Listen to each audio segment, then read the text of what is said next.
क्या है ये हुक्म? हुक्म के अलग अलग, क्योंकि कहा ना हुक्मई, अंदर सब है। हुक्म के अंदर ही सब कोई है, हुक्म से बाहर कोई नहीं है।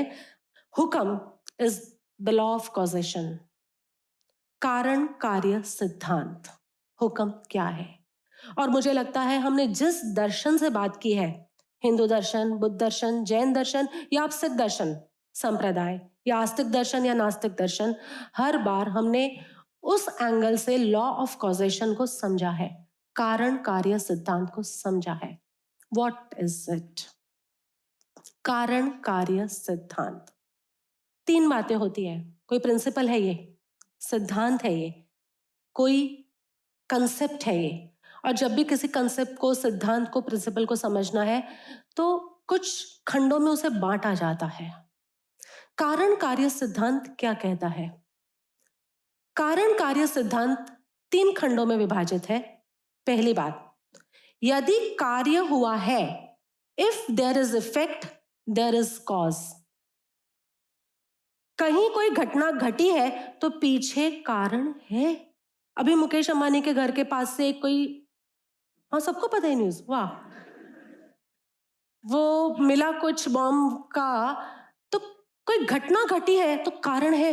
सारी इंटेलिजेंस आपकी बॉम्बे की लग गई कि व्हाट इज दिस, यहाँ पर इतना बड़ा bomb squad, whatever was there. तो कार्य हुआ है, इसका मतलब कारण है। If there is effect there has to be a cause. Yes और नो, डू वी एग्री?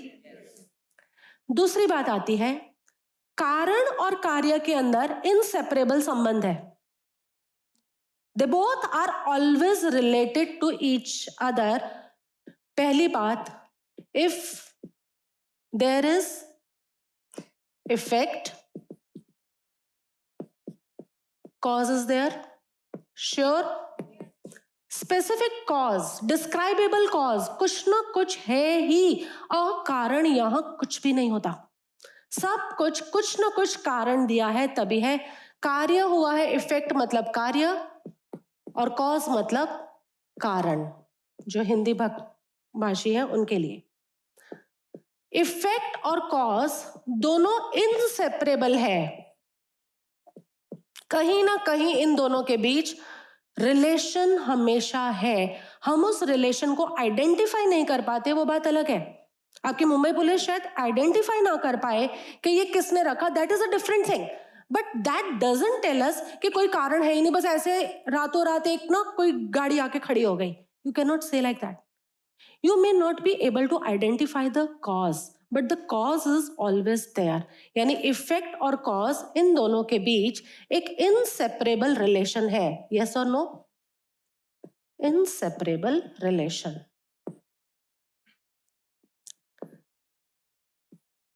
हमें दिखता क्या है जब भी जीवन में? हमें इफेक्ट नजर आता है पहले कि कॉज नजर आता है पहले? इफेक्ट। हमें हमेशा कार्य, यानी मैं दुखी हूं, मुझे ये कार्य, दुख का कार्य मेरे भीतर घट रहा है, मुझे ये दिखेगा। मेरा हाथ जल गया, मुझे ये जला हुआ हाथ दिखेगा पहले, कारण मैं बाद में आइडेंटिफाई करूंगी, इजंट इट? तो हमें पहले कार्य दिखता है। अगर हम वो कार्य अपने जीवन में नहीं चाहते तो बहुत ही सिंपल सा सिद्धांत है, रिमूव द कॉज। यस और no? If you want to remove effect, then remove the cause. समझ में आ रही है बात? इफेक्ट हटाना है। मान लो इस कमरे, मान लो क्या है ही, अभी इस कमरे में इतनी रोशनी है, अभी ऑडिटोरियम के अंदर इतनी रोशनी है, रोशनी की घटना घट रही है, यानी इफेक्ट इज देयर, इसका मतलब कॉज है। कॉज क्या है? इलेक्ट्रिसिटी, पूरा वो इंटरनल कनेक्शन, इसके switches, electricians, lot of things are the cause. अब इफेक्ट और कॉज दोनों रिलेटेड है कि नहीं? उन दोनों के बीच कोई ना कोई संबंध हमेशा बना रहेगा। तीसरी बात, अगर मुझे इफेक्ट नहीं चाहिए, मुझे यहां रोशनी नहीं चाहिए, अभी हम मेडिटेट करेंगे, रोशनी नहीं चाहिए, तो करना क्या होगा? Remove the cause. बस सिंपल बात, सिंपली समझ में आती है जब तक वो सिद्धांत के स्तर पर होती है। लेकिन कंफ्यूजन पैदा कहां होती है? When there are multiple cause. और लाइफ में हमेशा मल्टीपल कॉज होते हैं।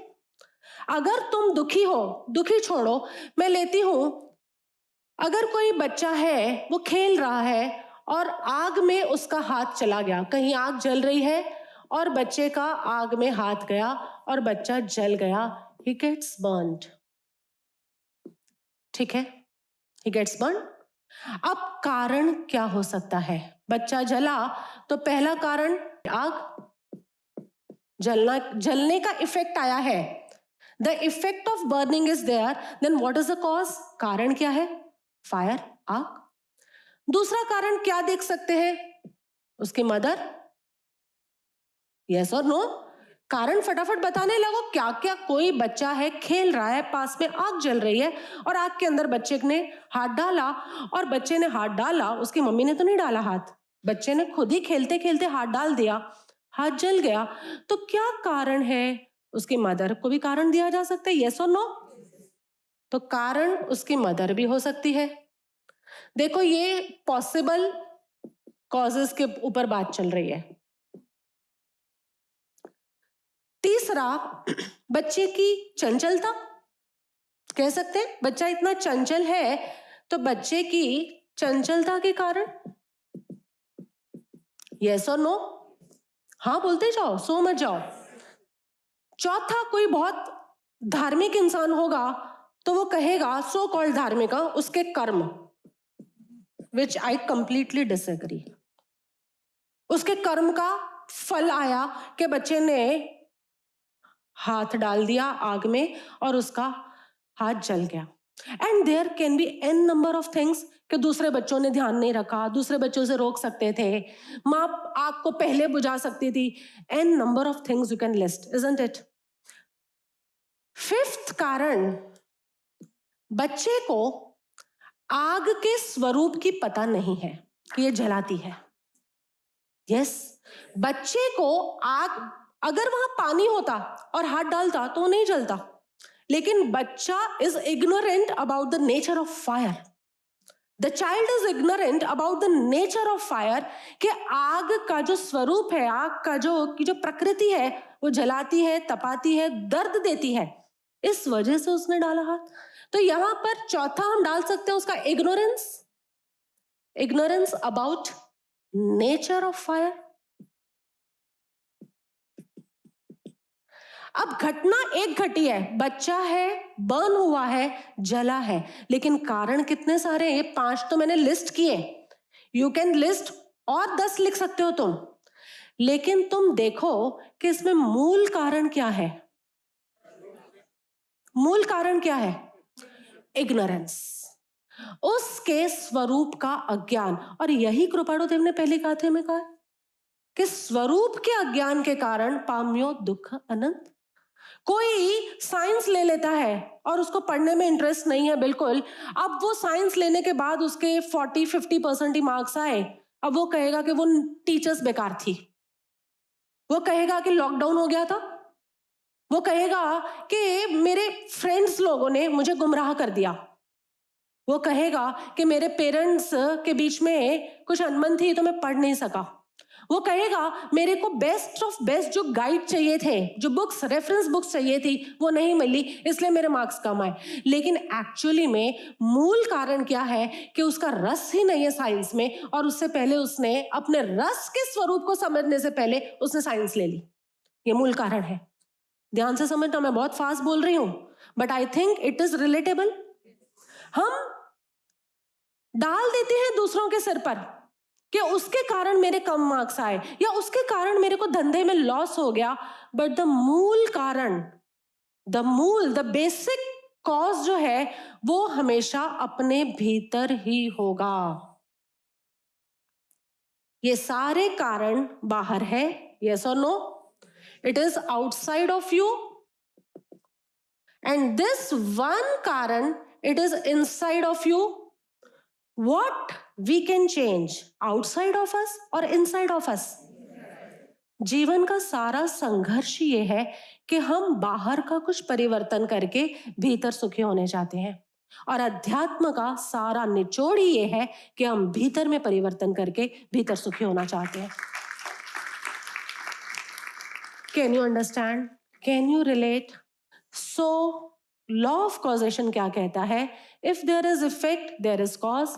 तुम्हारे जीवन में संघर्ष है, दुख है, संघर्ष है। लक्ष्यदा प्रभु, आपको लगेगा अच्छा खासा स्कूल में पढ़ाने जा रहे थे, ये लॉकडाउन हो गया, अब कितना कुछ प्रिपेयर करना पड़ता है घर पर, इजंट इट? अब बीच में आए तो मुझे कंप्लेन भी कर रहे थे कि प्रभु इतनी मेहनत करनी पड़ती है अब हम लोगों को। I understand. कारण आपने लॉकडाउन पर डाला, गड़बड़ हो जाएगी। आप कुछ बदल सकते हो? नहीं। कारण यदि अपनी इनकॉम्पिटेंसी पर डालो कि मुझे वो सब एप्स नहीं आते, मुझे वो सब सॉफ्टवेयर चलाने नहीं आते, इसलिए I am not enjoying the thing. मुझे वो एप्स एंड सॉफ्टवेयर चलाने आ जाए तो मेरे लिए तो इट्स अ चाइल्ड्स प्ले, और अब शायद आपको आ गए। So now it is a child's play for you. कारण समझोगे तो उस कारण को हटा पाओगे, और कारण हटेगा तो कार्य अपने आप हट जाएगा। यही लिखा, if you want to remove the effect remove the cause. लेकिन to identify the right cause, that is a different thing. इसलिए जब भगवान नानक देव जी कहते हैं कि हुक्म के अंदर सब कोई है, तो ये हुक्म क्या है? हुक्म दो चीजें हैं। पहली बात, लॉ ऑफ कॉजेशन को फॉलो करता है हुक्म, और दूसरी बात बहुत सुंदर, ये हुक्म हमें फ्री विल देता है। Let us understand what is free will. Free will क्या है? फ्री विल यानी एबिलिटी टू चूज कि कौन से कॉज को रिमूव करना है। फ्री विल तुम्हें मुफ्त में एक ये इच्छा शक्ति दी है, मुफ्त में, ये भी हुक्म के अंदर है। और फ्री विल क्या है? कि तुम्हें आग के ऊपर इल्जाम डालना है, मम्मी पर डालना है, बच्चे की चंचलता पे डालना है, कर्मों पे डालना है, या अपनी नासमझी पे इल्जाम डालना है और अपनी नासमझी को समझ में बदलना है। दोनों काम। So God has given us the law of causation, वो नेचर, वो तो लॉ दिया, लेकिन साथ में उन्होंने हमें फ्री विल भी दिया है। फ्री विल यानी ability to choose the apt cause. Free will यानी एबिलिटी, फ्री विल यानी तुम्हारे भाषा में कहो तो पुरुषार्थ, वर्तमान का पुरुषार्थ, वर्तमान का एफर्ट। प्रेजेंट में मुझे क्या एफर्ट करना है? तो कहा प्रेजेंट में ये एफर्ट करना है कि figure out the right cause. Right cause को फिगर आउट करो। जो लॉ ऑफ कॉजेशन को बिलीव करता है वो हुक्म के अंदर है, जो फ्री विल को चूज करके राइट कॉज तक पहुंचता है वो हुक्म के अंदर है। तो ये दो हुक्म हमने इस बार के अंदर, इस पौड़ी के अंदर समझे। ये समझ में आई बात?